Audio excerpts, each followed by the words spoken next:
Hello and a very warm welcome to yet another edition of World Panorama. Here we are getting you your weekly dose of major international news with a perspective. I'm Sana Khan. Before we get to detailed reports, here's a look at the top stories this week. Debate continues over timing, reason for Israel's airstrike on Syria. Syria threatens retaliation. France declares Mali intervention a success but warns of dangerous new phase resisting guerrilla war. Egypt's Port Said simmering with anger. Protests against Morsi continue following deadly week of protests and attacks. And in sports, Tiger Woods wins 75th PGA Tour title, closes the gap on Rory McIlroy in world rankings.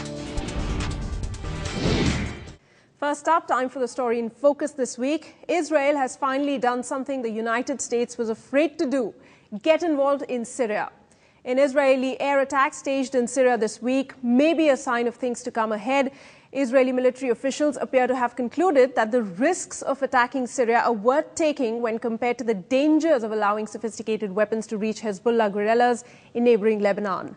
With Syrian President Bashar al-Assad's grip on power weakening, Israeli officials fear he could soon lose control over his substantial arsenal of chemical and advanced weapons, which could slip into the hands of Hezbollah or other hostile groups.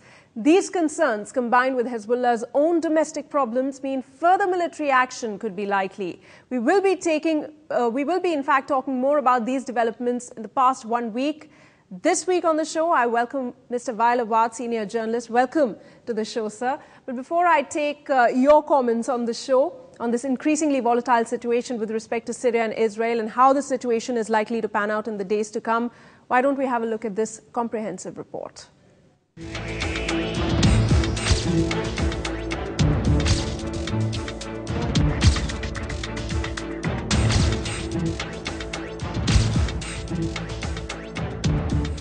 Israel launched a rare airstrike inside Syria, targeting a convoy believed to contain anti-aircraft weapons bound for Hezbollah militants in Lebanon. Another report from Syria contradicted Western sources, saying Israeli warplanes attacked a military research center in Damascus province. We believe what Israeli did, it's illegal because, it is using, the sky of other country, which is illegal according to international community law. So it is not be accepted anyhow. But sorry to say, Bashar doesn't care about that this time. His aim these days just to stop the revolution there, to kill his people, not to protect his land or his sky. 2 people were killed and 5 wounded in the attack on the site in Jamraya, which is described as a number of scientific research centers aimed at raising the level of resistance and self-defense. The attack adds a potentially flammable new element to tensions already heightened by Syria's civil war.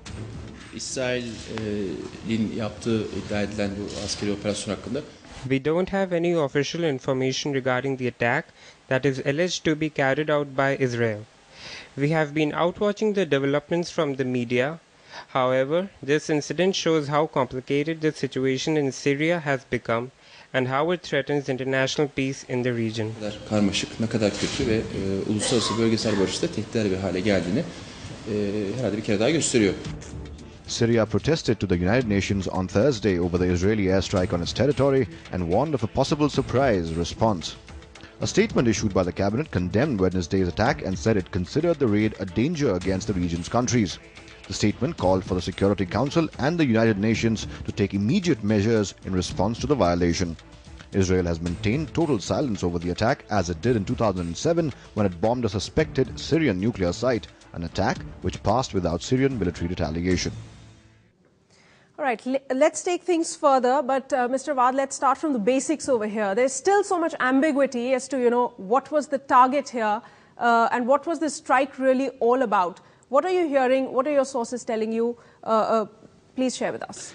Well, to be honest, it is a clear aggression by the Israelis on a sovereign nation. That is already understood. It's against the UN charters, and everybody has condemned such kind of adventure by Netanyahu government, which trying to export its own problem outside the country. To say this is a chemical installation area or a rocket or launching places, it is absolutely absurd because it's a highly populated area. If that bombing by the Israelis would have made a catastrophe in the region, and we'd have heard more story aftermath. So the main action was, and the main target was, a research center, a scientific research center, a defense research center by the Syrian government, where the rebels and the mercenaries inside Syria, within that territories, have failed to achieve. Now Israel came to support them by the air, by attacking the center. Because if you look at the Daraya area, near rural area of Damascus and very close to the center, there was a trend by all the rebels, having the maps from their intelligence sources, foreign, who is active in Turkey border. They are giving them all the sources where to attack the Syrian arm installation, anti-missiles installations, and these are nothing to do with the war. So therefore, it was a military target which has been putting Israel and Jubhat al-Nusra, the Al-Qaeda, are partners in the crime against Syria. All right. Interesting information there, but also, you know, if you look at the larger perspective, what do you think was Israel's agenda behind this attack? One thing is clear, that it has clearly inserted itself into the civil war that is already taking place within Syria. Now, what's the big game plan here? Well, everybody knows that this fight in Syria, or is part of the Arab Spring, it's nothing indigenous. It is an externally imposed kind of a war on Syria, because if you see, there are more than 30 nationalities, including Indians, by the way, are part of the mercenaries of the extremist Islamists inside, supported by Turkey and United States and the West and some of the reactionary Arab forces, the Gulf, they call them the Saudi Arabia and Qatar. So Israel has been there always. Even the anti-tank missile being used by the rebels now, it has the Israelis mark. And also food stuff and medical stuff coming from Turkey, it's also have the Israeli mark. Therefore, the truce between Syria and Israel has been, since 1973 war, has been respected by the Syrian, by the way. But Israel now realized that the Syrian government have also supported Hamas, supported Hezbollah in Lebanon. It is a kind of retaliation by the Israelis against the military installation of the Syrian government, which can pose strategically danger to the Israelis. But having said that, going back to 2007, we saw a similar strike by Israel on a nuclear establishment, a nuclear plant within Syria. And at that time, too, there wasn't really any sort of retaliation from the Syrian side. So people are really, you know, sort of started to wonder, even though Syria has said it's ready for a surprise attack, it's said that. But do we expect that not to happen? And the same thing that we saw in 2007, the reaction? I think the Syrians were prepared to do so, but the Russians have tried to control Syria in this, not to retaliate in attacking a center in Israel. You see, Syrian government and the intelligence information we have got that Israel were planning an attack on Syria by February. And now Israel is already preparing the ground for such, because they have failed on the ground. Their own tools in the ground have failed to achieve what they want. Therefore, Israel is trying to explore its own problem, you know. This is the policy where we know that this is the Israelis' time now, wanted to do something on this war. If they are going to do it, a misadventure is going to be very painful, because the Syrian government, yes, it has been violated many times by the Israelis.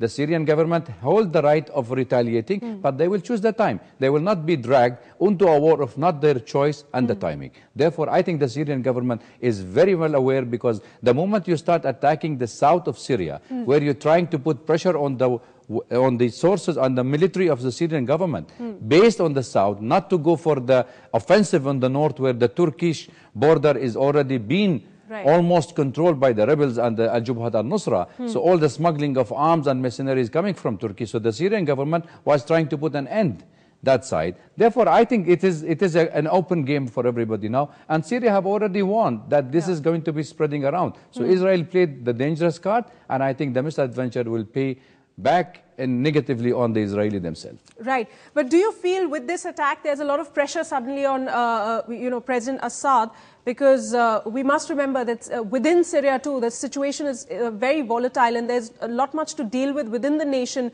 rather than to, you know, focus resources and attention to other situations at this point in time. If you can just give us a sense of what, you know, is happening within Syria, you know, leaving alone this recent strike that we've seen. See, in terms of the external danger, the Syrian government is very well prepared. And that is why most of the strategic installation and strategic weapons has not been utilized till now. And I can assure you, and assure your viewers also, that not more than 20 to 30% of the Syrian army has been utilized till date, which means that Syria is well prepared for it. Having said that, I wouldn't say that what's happening on the ground, it's very grim. Situation is quite bad.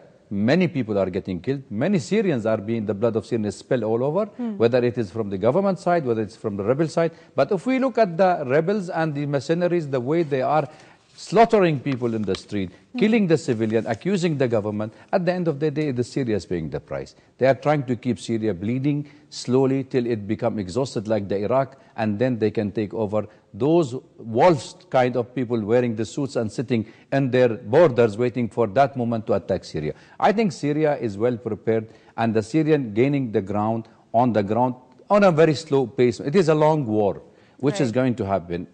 But the only thing is we should also remember that the discovery of oil in the Mediterranean and the big power now sharing the big cakes of splitting this assets between themselves, I think the Syrian doesn't have much to say at the moment with the current war on the ground, because it's going to happen very soon that we will see when the summit happened between Obama and Putin, then we might see a kind of a compromise in the Syrian situation. But till then, Syrian will keep on bleeding and paying the price for that. All right, now, just concluding comments, the reaction of the United States, there was a statement from Defense Secretary Panetta. She is increasingly concerned about the chaos in Syria, saying that the situation could allow Hezbollah to obtain sophisticated weaponry from the Damascus regime. Then also Israel's, continuous silence on, after this strike. In your concluding remarks, what would you say? Where are things headed now? I think this is ridiculous to say that this is a strategical weapon going to Hezbollah. Hezbollah does not need non-conventional weapons to defeat Israel. They have already defeated Israel twice. They have enough resistance culture inside their blood to defend any kind. With a stone, you can hurt Israel. Therefore, I don't see any strategic weapon of non-conventional type can be used either by Israelis, either by the Syrian or by Hezbollah, because the moment you use those strategic weapons, we are all at danger. Our own existence will be affected. We are too close to each other. I don't see this is the reason. I think the reason is to destabilize Syria. The army of Syria, the doctrine should be removed. And because if you see the condition they are putting for a peaceful solution to the crisis, you realize that the picture which we are focusing now, we have to look behind that picture, which is the bigger picture of what's going on in Syria. All right, looking at the bigger picture, that's always what it's all about. You said Syria is slowly bleeding out, but it still holds the right to retaliate. Let's see where things go as far as Syria and Israel are concerned. Let's hope for a more peaceful sort of a way ahead. Thank you so much, Dr. Awwad, for joining me on the show this week and sharing your views.